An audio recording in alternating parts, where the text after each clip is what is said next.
रजत भाई एक बात बताइए, जब आप लोग दोस्त लोग उससे पूछते ही होंगे कि जो सिगरेट से जला रहा है, जो मारपीट कर रहा है, उसके साथ श्रद्धा तुम क्यों रह रही हो, तो वो क्या जवाब देती थी? आप दोहराएंगे अपना सवाल? मैं कह रहा हूं कि जब आप लोग दोस्त लोग को वो बताती होगी कि मैं इस रिलेशनशिप से निकलना चाहती हूं, ये मुझे सिगरेट से जलाता है, मारता है, जो भी करता है, तो आप लोग भी पलट के पूछते होंगे कि छोड़ो ना इसको, निकलती क्यों नहीं हो, तुम इतनी बोल्ड हो, इंडिपेंडेंट हो, रह सकती हो और तुम्हारे जीवन में कोई और आ जाएगा, ये सब आप लोग जरूर समझाते होंगे। फिर भी वो नहीं निकल रही थी तो कुछ तो आप लोग को जवाब देती होगी ना कि मैं क्यों रजत को नहीं छोड़ रही हूं, क्या बोलती थी? देखिए, आफ्ताब को छोड़ने के पीछे के जो कारण थे वो स्पष्ट थे और शायद वो हमारे वैलिडेशन का इंतजार भी नहीं कर रही थी। लेकिन ये जो बात है ना, ये सवाल वाली कि क्यों नहीं छोड़ रही थी, मेरे ख्याल से ये चीज़ उसके साथ जा चुकी है। हमने कई बार कोशिश की लेकिन वो कन्विंस ही नहीं हो पाती थी इस बात को लेकर कि उसे छोड़े। मुझे लग रहा था कुछ ऐसा था, हो सकता है कि, अब देखिए बहुत बड़ी बात होगी लेकिन दो पार्टनर्स के बीच ऐसे बहुत सारे पॉसिबिलिटीज होती है, मैं उस पर कमेंट नहीं करना चाहूंगा, जिससे कि एक मेल पार्टनर एक फीमेल पार्टनर को ब्लैकमेल कर सकता है। ये कोई रिलेशनशिप के बीच वाली बातें शायद ब्लैकमेलिंग इस कहानी में कहीं हो किसी को मार देने वाली बातें जिसकी वजह से श्रद्धा जैसी इंडिपेंडेंट लड़की इस रिलेशनशिप से जिसमें वो परेशान थी, प्रताड़ित थी, नहीं निकल पाई। आ रहा हूं कक्कड़ साहब, रिजवान साहब छोटे में बोलिएगा। जी, दो बातें। नंबर तो मेरे भाई ने बड़ी अच्छी बात बोली, वो जा चुकी है, बट क्योंकि सब्जेक्ट वही डिस्कस हो रहा है तो करना पड़ रहा है। जितने भी लोग यहां पर बैठे हैं इंक्लूडिंग मी एंड आप, अगर हमें या जब हम छोटे थे, एक आदमी, एक इस भरी दुनिया में एक आदमी के पास जरूर होता है जिसे आदमी अपने दिल का हाल बताए, एक वन। और अगर श्रद्धा उस दौर से गुजर रही थी कि उसकी ब्लैकमेलिंग की वजह वो इस भरी दुनिया में एक को भी नहीं बता के गई, वन, यही उस कमजोरी का फिर कारण है जिसका मैं जिक्र कर रहा था। नंबर वन हमारे एक दूसरे साथी ने कहा, सम्मानित साथी ने, कि क्रिमिनल कोई ना कोई सबूत छोड़ता है। You know nobody killed Aarushi, you know nobody killed Sunanda, you know 1985 में nobody killed and national player Syed Modi, nobody killed. मैंने तो ये 3 केसेस बता दिए, कहीं ये 30 बता दूं।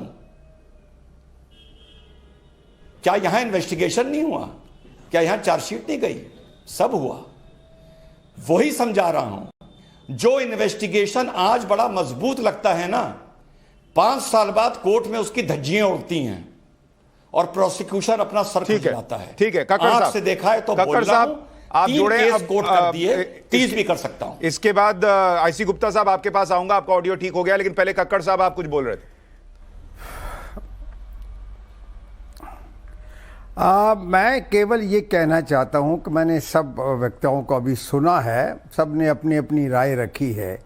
रिजवान साहब ने खास कर कहा है कि इसकी पिछली जो हिस्ट्री है 7, 8, 10 साल की, वो ज़रूर इकट्ठी करनी चाहिए।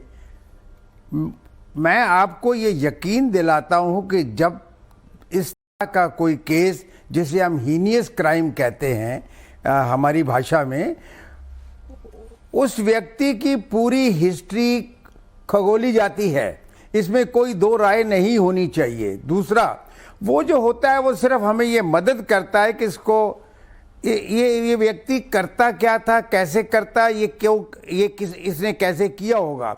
लेकिन वो जो उसने पास में किया है वो इस केस पर असर नहीं डालता है, इसकी जो भी जजमेंट होगी, सिवाय कि हाँ ये पेशेवर क्रिमिनल है तो इसने भी एक। अच्छा कक्कड़ साहब एक बात और बताएं, आपका इतना लंबा अनुभव है, आपका इतना लंबा अनुभव है, रिजवान भाई ने एक बात कही कि जो इसने किया है, जो अभी तक बातें हैं, अगर वही सही निकलती हैं तो उसको सुनकर और उसकी जानकारी के बाद रिजवान भाई को लग रहा है कि ये इसका पहला क्राइम नहीं लगता। क्या आपको भी लग रहा है ये सब सुनकर कि ये इसका पहला क्राइम नहीं हो सकता कि वो इतना ब्रूटली मार दे? बिल्कुल, मैं तो कह रहा हूं कि पिछले इसकी 7-10 साल की हिस्ट्री जरूर निकाल ली होगी इन्होंने। देखिए, मैं फिर ये बता रहा हूं आप सबको कि जरूरी नहीं कि हर चीज मीडिया के सामने रखी जाए। सही बात।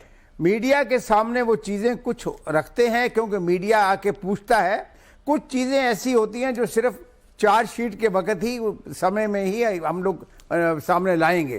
तो ये हुआ। अब उसके ब्लड अगर सैंपल उस, क्योंकि उस कमरे से निकला है, वो मिल जाता है, हड्डियों का वो डीएनए मिल जाता है, तो ये आप कहते हैं कि नार्को टेस्ट की कुछ कह रहे थे, जरूरत नहीं है, क्यों है? देखो, नार्को टेस्ट जितना भी इसने सच बताया या झूठ बताया, नार्को जो प्रश्न बनाए जाते हैं साइकोलॉजिस्ट की साथ और साइकेट्रिस्ट के साथ मिलके, वो बड़े सर्चिंग क्वेश्चंस होते हैं, और जब वो सर्चिंग क्वेश्चंस पूछे जाते हैं तो उनका एक रिएक्शन होता है। आप अपने आप देख लीजिए, अगर आपसे कुछ ऐसी चीज पूछी गई जो कि जिस पे आप झूठ बोलना चाहते हैं, तो आपके जो चेहरे की जो रौनक है वो थोड़ी बहुत दाहिने बाएं हो जाएगी।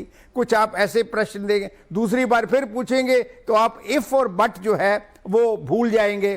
तो ये सारी चीजें एक टेक्निकल चीज है जो कि इन्वेस्टिगेटर जानता है, और जब वो कुछ कहेगा उसको फिर फिजिकल कहाँ पे है ये उससे मिलाना बहुत जरूरी है। भाई, उसके प्रश्नों के उत्तर अपने आप में एविडेंस में नहीं शामिल होंगे, लेकिन उन पर अगर कोई हमें और चीज मिल जाती है, कोई और सबूत मिलता है, कोई और ऐसी आइटम मिल जाती है जो कि इसके कहने पर वहां पहुंची है, वहां ली है, तो उसकी बड़ी एविडेंशियरी वैल्यू होती है। ठीक